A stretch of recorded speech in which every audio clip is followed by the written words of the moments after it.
It's really a disgrace. He won't have time, and he's got better things to do. He's now got over feeling the sadness and anger that he felt before, and he doesn't think about it too much. And she's demanding it. She's not hoping it would happen and sending a few bits and bobs, jam and stuff like that. I mean, it's just, I am very important, and I have to know what you're going to do about this when you're dead. Breaking right now, Meghan Markle is demanding a showdown with King Charles over her titles as she sends the suffering monarch a whole load of as ever products, despite the fact they're not being shipped to the UK. Let me just tell you, I think he'll be avoiding that jam, that scam jam, given he produces a much better quality version of himself. But let me just take you through this because it really is particularly gross. Moaning Meghan Markle is demanding a summit meeting with cancer-stricken King Charles after learning of a palace coup to strip her and Prince Harry of their royal titles. Harry's elder brother, Prince William, wants to remove their prized Duke and Sussex honours, and 43-year-old Meghan is anxious that will torpedo her fledgling lifestyle brand as ever. This is all according to Radar Online. Markle wants to meet King Charles to receive assurances that their titles will not be removed even after the monarch's death. Now, they've actually spoken to a courtier who told them Harry and Meghan are increasingly anxious about their waning influence in America, and news that Prince William is insisting they be stripped of their royal titles has plunged them into a state of panic. Their titles represent their last vestige of support in the US, and losing them would be nothing short of disastrous. Meghan needs that royal cachet to sell her as ever products. For Harry, such a loss would be devastating, and for Meghan it would mean more humiliation plus damage to her brand and money-making potential. The mounting pressure is weighing heavily on her, causing her immense distress. She wants to meet with the king and get some assurances from him she and Harry will be able to keep their titles after he dies. Angela Levin, our Royal Mastermind biographer of both Prince Harry and Queen Camilla, joins me now. Angela, this is completely outrageous. If Meghan Markle believes that sending some of her as ever tat over to King Charles is going to make any difference, then she's totally delusional. Here's the reality, Angela. King Charles and Prince William have cut all contact with Meghan and Harry for very, very good reason. Yeah, absolutely. I mean, she even had the audacity to say, I hold him in such regard. Oh, oh yes, pull the other one, as they say. It's really a disgrace. He won't have time, and he's got better things to do. He's now got over feeling the sadness and anger that he felt before, and he doesn't think about it too much. And she's demanding it. She's not hoping it would happen and sending a few bits and bobs, jam and stuff like that. I mean, it's just, I am very important, and I have to know what you're going to do about this when you're dead, and I hope he stays up in Scotland for a long time. And by that time, wherever it is, it's got lost, because a lot of the things she has sent to people, they've got lost, and often they haven't got the one of the two things in the box if it does get there. And where she says, I'm so sorry, she will make sure you get something else instead. She's no longer going to do that because she can't find the receipt. So this is her attitude. So King Charles can easily say, or get one of his aides, not he wouldn't say it, get an aide to say, I'm so sorry, it hasn't arrived, or it's arrived and it was empty, we haven't got it, I'm so sorry, and actually play her own game back. But actually they're more likely to take absolutely no notice, and quite right too. It's not their business, and she, of all things, who actually behaves towards the royal family as if they mean nothing, doesn't deserve to have any royal family call. Totally. And the thing is, Angela, no wonder Charles and Camilla and William and Catherine are not returning their text messages or their phone calls. There was always a consequence for the publication of Spare. There was always going to be a consequence for the Harry and Meghan Netflix horror, and particularly a consequence, by the way, for taking Charles's own government to court. This is the consequence.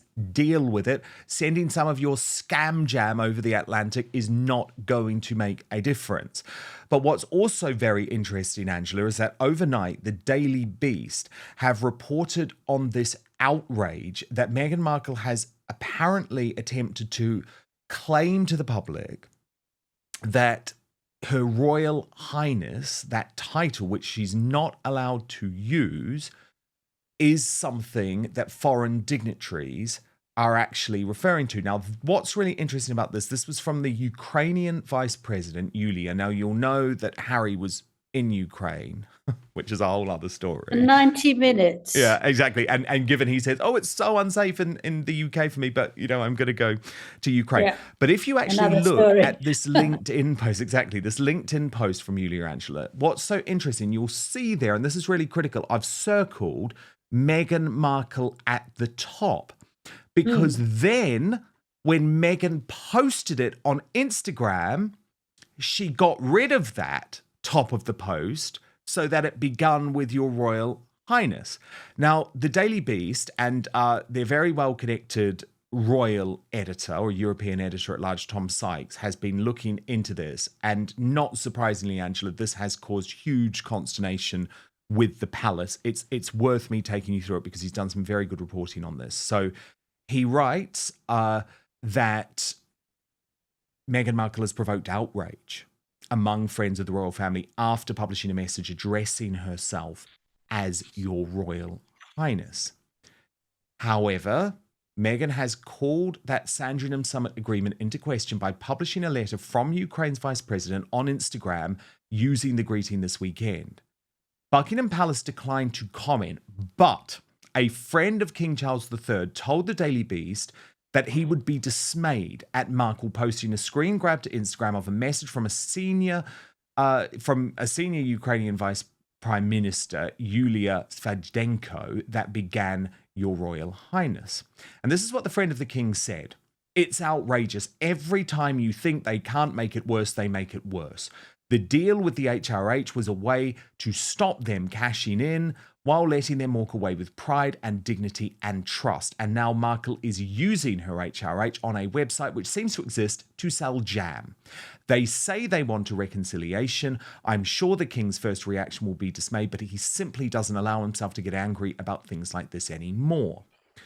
But then an expert who knows the family added to the Daily Beast, there were plenty of people at the time who said it was a mistake to make not using the titles a mere gentleman's agreement rather than just removing it.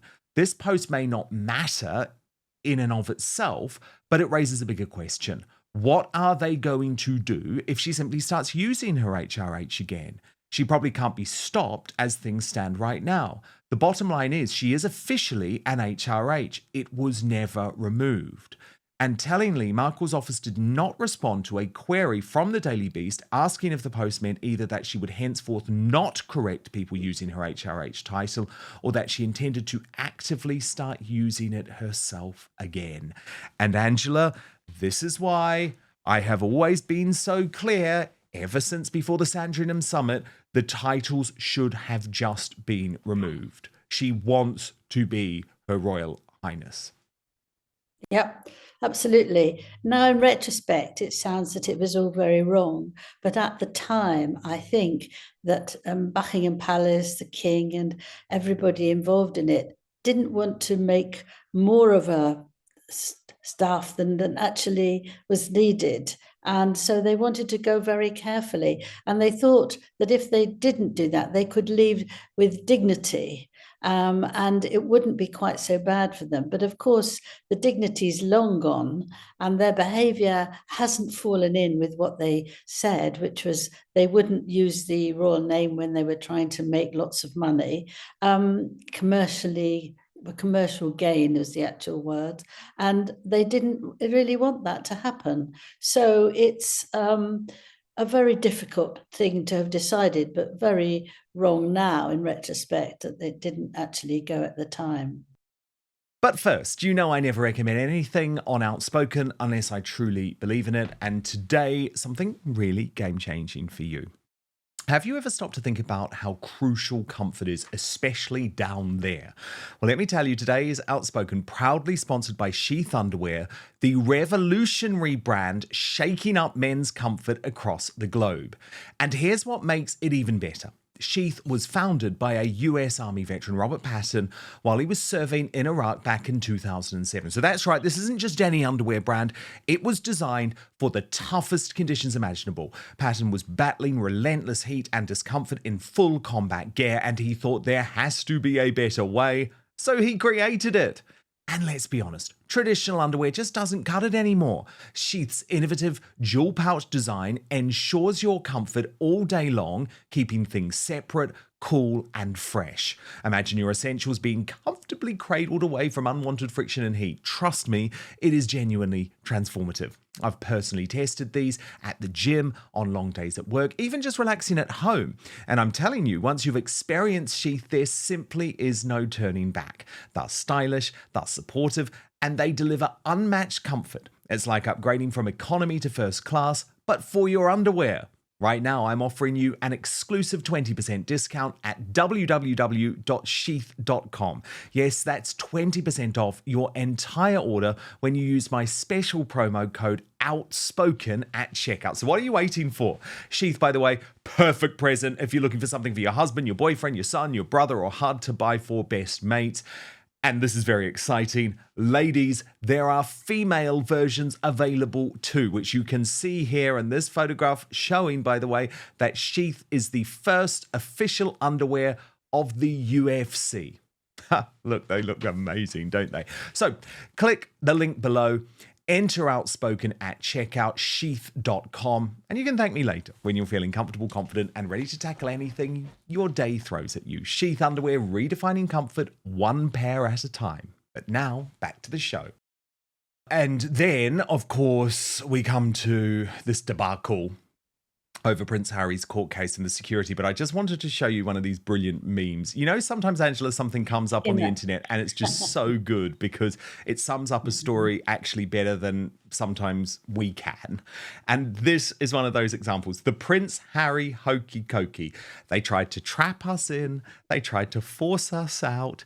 In, out, in, out. My lies have been caught out because, Angela, he doesn't know whether he's coming or going on this. Like, did they want him? Did they not want him? He was trapped. And of course, we had this ludicrous interview with the Daily Telegraph where he said, oh, you know, we're just trying to create a happy house and everything that's come out in court is just so terrible. My worst fears have been confirmed. You know, this is all some sort of conspiracy, according to Prince Harry, Angela.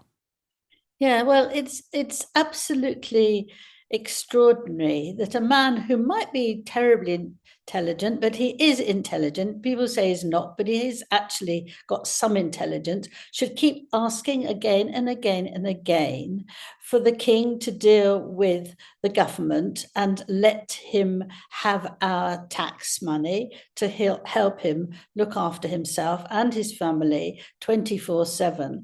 And the King Charles has let it be very carefully known that he can't do that to the government. That's the end of it. He cannot do that. But he keeps going on and on and on about it.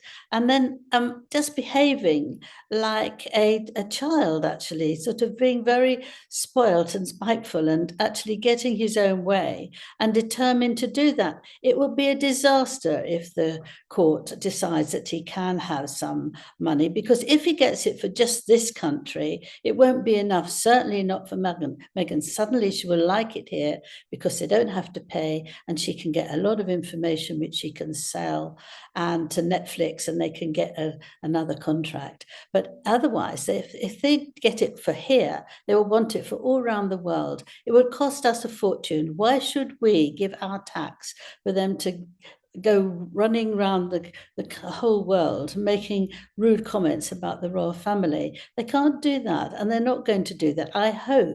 I think it would be very wrong to do that. And the police are now very angry with Harry for saying that it was all done deliberately. They wanted to force them back I don't think they want to force them back.